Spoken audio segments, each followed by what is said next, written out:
Shalom, friends. Rob Van Hoff here with Rob on the Rock. I want to talk about two verses here from this week's Torah portion, which is Parashat Mishpatim. It begins with Exodus 21 and extends through Exodus 24. I just want to look at two verses here that have to do with death penalty, the gravity of this transgression against mother and father that we see in 21:15 and 17. And then I have 20 from last week's Torah portion, 20 verse 12, honor your father and mother. So we're going to look at these together.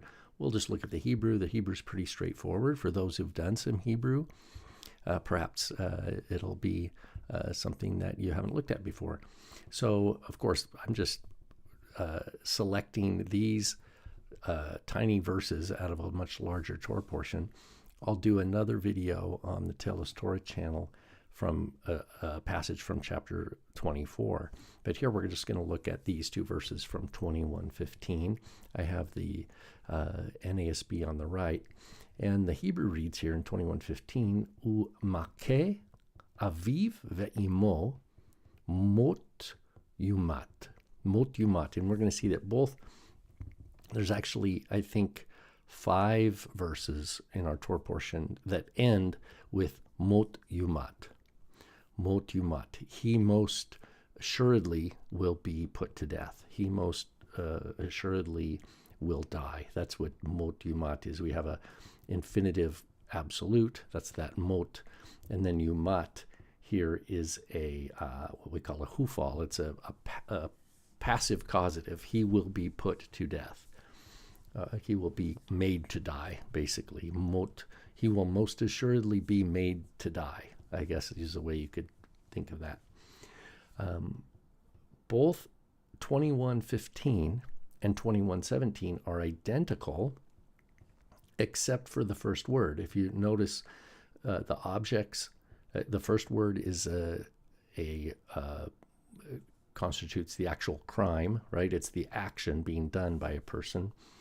But in both verse 15 and 17, the object is the same. Aviv ve'imo.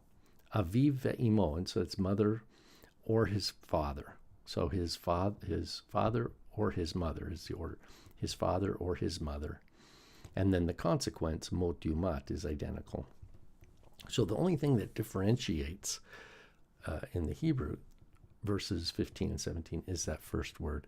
U'makeh, makeh, that's a hifil of naka, nun, kaf, hey, makeh, and it means to strike, who strike. Now, earlier we have, if a man strikes another man and he dies, I think it's verse 12, it says mot yumat.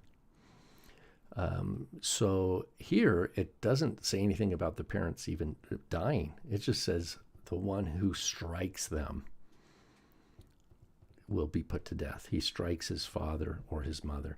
And then mekalel is verse 7. So makeh, the one who strikes, and mekalel in verse 17, the one who curses or treats contemptuously is the word here.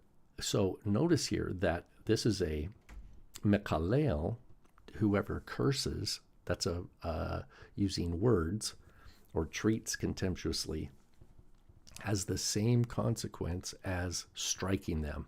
So words and physical violence are equated here when it comes to the gravity with which one is to care for their relationship with their parents, their father or their mother. Mekalel and makeh.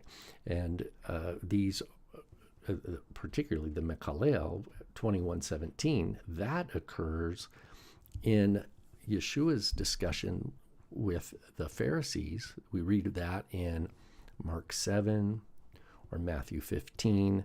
That is a passage where Yeshua cites the gravity of a seriousness with which one is obligated, according to God's revealed word, the Torah, to treat one's father and mother.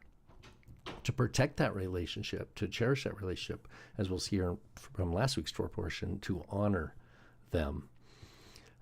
And that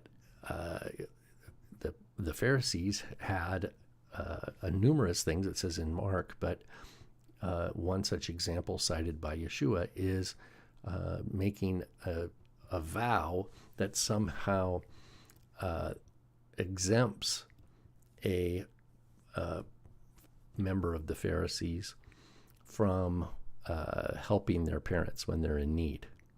And so in the name of Korban, in the name of somehow doing something for God. And Yeshua says, no, you can't do that. That's nullifying the word of God by your commandment. Yeshua never says this commandment is done away, right? There's the whole leverage that Yeshua has in that interaction with the Pharisees is that God's law endures. Even a verse from here, Parashat Mishpatim. So again, Umakeh aviv ve'imo mot yumat. Umekalel aviv ve'imo mot yumat. So one who strikes, one who curses. And these are warning signs for a person to recognize the value of their parents, to treat them to the best of their ability with honor and respect, and to protect them. If we go back to chapter 20, Exodus 20, verse 12, kabed et avika ve'et amecha. Honor. So that kaved, that's from the word to be heavy, right? Treat with a gravity of importance your father and your mother. Lema'an ya'arichun yamecha al ha'adama asher Adonai Elohecha notein lach. In order that your days will be lengthened on the land which the Lord your God gives you. Now, Paul cites this in the epistle to the Ephesians, saying this is the first commandment given that has a promise associated with it. So Yeshua clearly saw this as obligatory, not just on Jews, right? This wasn't just for Israel. This is for all people. This is a commandment for all people, just as all the commandments are. Kabed et avicha ve'et amecha, lema'an ya'arichun yamecha, so that your days will be lengthened. Al ha'adama asher Adonai Elohecha notein lach, upon the land that the Lord your God is giving you.